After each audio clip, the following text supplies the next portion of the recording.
नमस्कार दोस्तों, मैं अभिषेक कुमार चौहान एक बार फिर आप लोगों के सामने भारत की प्रायद्वीपीय नदियों के बारे में चर्चा करने के लिए आए हैं। जैसा कि पिछले वीडियो में हम आप लोग को भारत के नदियों के बारे में चर्चा किए थे पिछले वीडियो में, और उस वीडियो में हम लोग केवल हिमालयन नदियों के बारे में चर्चा किए थे।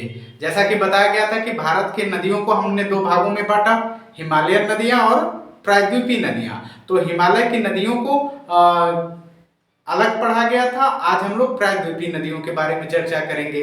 तो हिमालयन नदियों के बारे में जानने के लिए आप पिछले वीडियो को एक बार अवश्य देखें। आइए हम लोग आज देखते हैं भारत की प्रायद्वीपीय नदियां।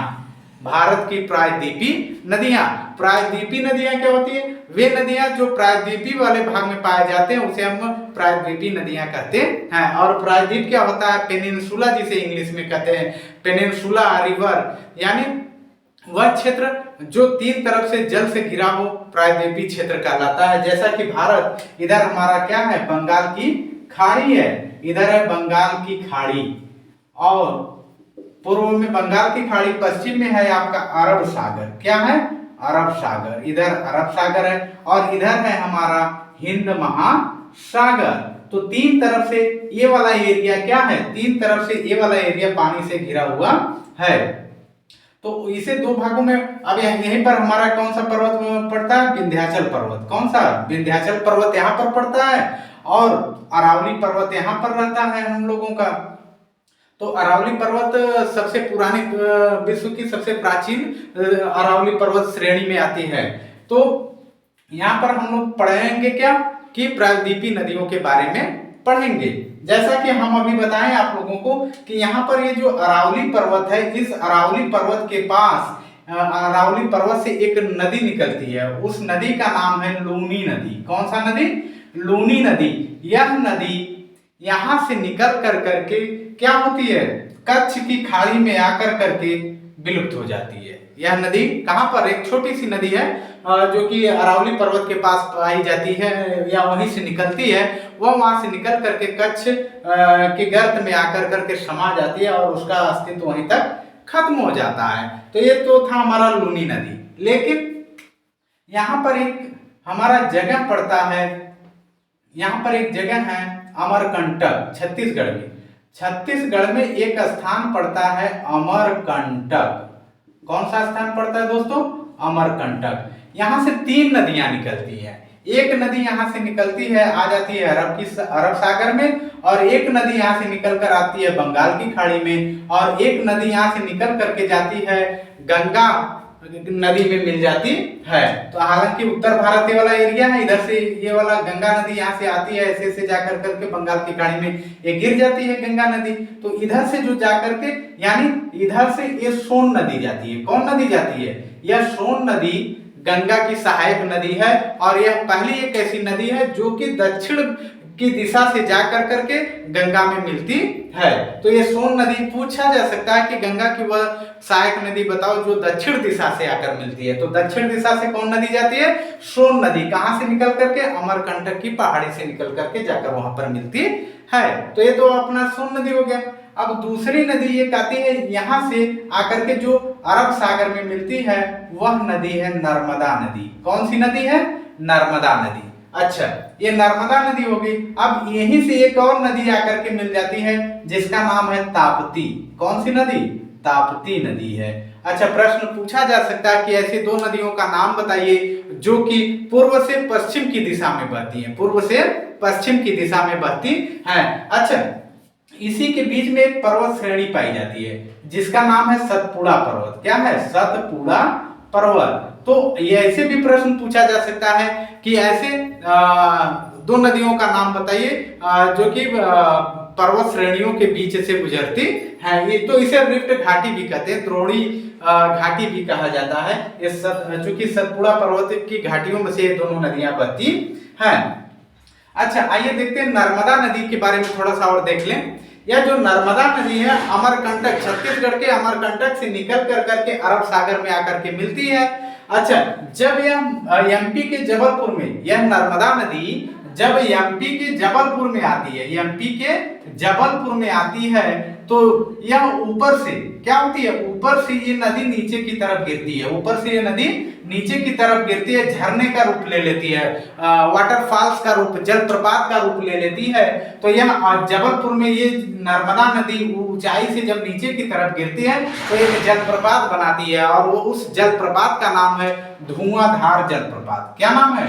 धुआंधार जल प्रपात, धुआंधार जल प्रपात। और इसे एक नाम और जानते हैं, कपिल धारा जल प्रपात। इसे एक और नाम से जानते हैं, कपिल धारा जल प्रपात। यानी यह नर्मदा नदी एमपी के जबलपुर में आकर करके जब ऊंचाई से नीचे की तरफ ऐसे गिरती है तो वाटरफॉल्स का रूप ले लेती है, जिसे जलप्रपात हम लोग कहते हैं। और उस जलप्रपात का नाम रखा गया क्या? धुआंधार जलप्रपात अथवा कपिलधारा जल प्रपात। अच्छा, ये तो नर्मदा नदी होगी। नर्मदा नदी यहाँ से आकर के अरब सागर में गिरती है, और यह ऐसी दो नदियां हैं जो कि पूर्व से पश्चिम की दिशा में बहती हैं। और ताप्ती नदी के बारे में जानेंगे, और ये दोनों नदियों के बीच में एक सतपुड़ा पर्वत पाया जाता है। ठीक है ना? अच्छा, एक छत्तीसगढ़ के अमरकंटक से एक नदी जाकर उत्तर में सोन नदी गंगा से मिल गई, और एक नर्मदा नदी आकर करके कहां पर? अरब सागर में मिल गई। और यहीं से एक नदी आकर के कहां पर मिल जाती है? ताप्ती जो नदी है, हालांकि ये थोड़ा सा और ऊपर से रहेगा। कहां से रहेगा? ये थोड़ा सा ऊपर से रहता है, आप समझ जाइएगा, यहां से थोड़ा सा ऊपर से रहता है ऐसे से। ठीक है ना? ये हो गया ताप्ती नदी। ठीक है, ऐसे दो नदियों के बारे में जान ली। आइए, अच्छा हम लोग ये देखते हैं, ये जो नदी है महानदी, इसका नाम है क्या? महानदी। यह जो महानदी है यह अमरकंटक की चोटी से निकलती है, अमरकंटक की पहाड़ियों से निकल करके मुख्यतः उड़ीसा से होते हुए बंगाल की खाड़ी में आकर करके ये क्या होती है? मिल जाती है।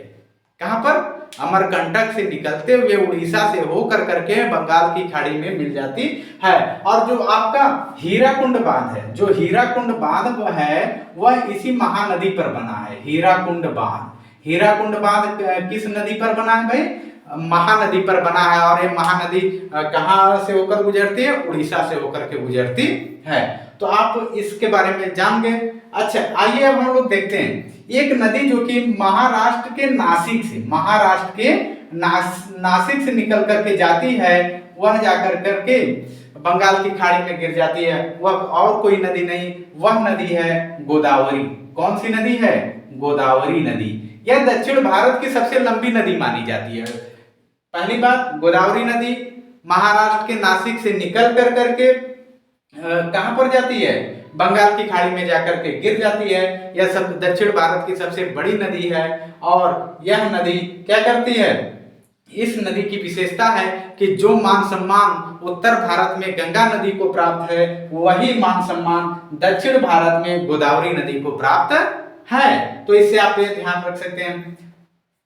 अब इसके बाद एक नदी और है जो कि बालेश्वर से निकल कर करके कर्नाटक आंध्र प्रदेश से होते हुए यह जाकर करके बंगाल की खाड़ी में गिर जाती है। वह नदी कौन सी है? कृष्णा नदी है। कौन सी नदी है? कृष्णा नदी। यह भी यहाँ से निकल कर करके जाकर के वहां पर गिर जाती है बंगाल की खाड़ी में। उसके बाद एक नदी और है जो कि यहाँ से निकलती है, वह जाकर करके भी कर्नाटक और आंध्रा से होते हुए बंगाल की खाड़ी में गिरती है, जो है क्या? कावेरी नदी। क्या है? कावेरी नदी। और कावेरी नदी क्या है? इसी कावेरी नदी पर नागार्जुन बांध परियोजना बना गया है। नागार्जुन बांध परियोजना किस पर है? कावेरी नदी पर है। नागार्जुन बांध परियोजना कावेरी। और इसकी एक और विशेषता मानी गई है कि कावेरी नदी दो राज्यों के बीच विवाद का कारण बनती है। कर्नाटक और तमिलनाडु के बीच में यह विवाद का कारण बनती है। इस पर अभी विवाद चल रहा है। तो अब और छोटी छोटी और नदियां यहाँ पर है, उसे आप देख लेंगे। तो ये आपका दक्षिण भारत की प्रमुख नदियां हो गई। इसमें आप ध्यान रखेंगे कि हीराकुंड बांध परियोजना महानदी उड़ीसा में, नागार्जुन बांध परियोजना कावेरी नदी पर। एक नदी यहाँ से जो सतलज नदी यहाँ से निकल कर आती है, सिंधु नदी की जो सहायक नदी थी, इस सतलज नदी पर भाखड़ा नांगल बांध परियोजना बनाया गया है। कौन सा? यहाँ पर सतलज नदी पर कौन सी परियोजना है? भाखड़ा, भाखड़ा नांगल परियोजना बना है, जो कि भारत का सबसे ऊंचा बांध परियोजना माना जाता है। और इसी सतलज नदी से एक नहर निकल करके आती है, कहाँ? यहाँ राजस्थान की तरफ। उस नहर का नाम क्या है? इंदिरा गांधी कैनल, इंदिरा गांधी नहर, जो कि विश्व की सबसे बड़ी नहर मानी जाती है। और इस इंदिरा गांधी नहर को पानी किस नदियों से मिलता है? सतलज और रावी नदियों से पानी यह मिलता है। और यह ला करके ज्यादातर एरिया किसे सिंचित करता है? राजस्थान के एरिया को सिंचित करता है। तो आप भाखड़ा नांगल परियोजना जो कि सबसे ऊंचा है, सतलज नदी किस राज्य में? पंजाब में। और हीराकुंड बांध परियोजना किस नदी पर? महानदी, किस राज्य में? उड़ीसा। नागार्जुन बांध परियोजना किस नदी पर? कावेरी राज्य, कर्नाटक, तमिलनाडु पर। ठीक है, तो इस दक्षिण भारत की प्रमुख नदियों को आप क्या कर सकते हैं? आसानी से देख सकते हैं, समझ सकते हैं। इस सारे चैप्टर को पढ़ने के लिए आपको केवल क्या करना है? एक एक कर करके नदियों के बारे में उठाना और उसकी जो मुख्य चीजें हैं उसके बारे में चर्चा करनी है, पढ़ना है, रिवीजन करना है। तो इस प्रकार आप देखें कि दक्षिण भारत की जो प्रमुख नदियां थी उसके बारे में हम लोगों ने यहाँ पर चर्चा किया। और उत्तर भारत की नदियों के बारे में हम पिछले वीडियो में आप लोगों को बता चुके हैं। यदि वीडियो अच्छा लगे तो वीडियो को अधिक से अधिक लाइक करें, सब्सक्राइब करें, दोस्तों के साथ शेयर करना न भूलें। धन्यवाद।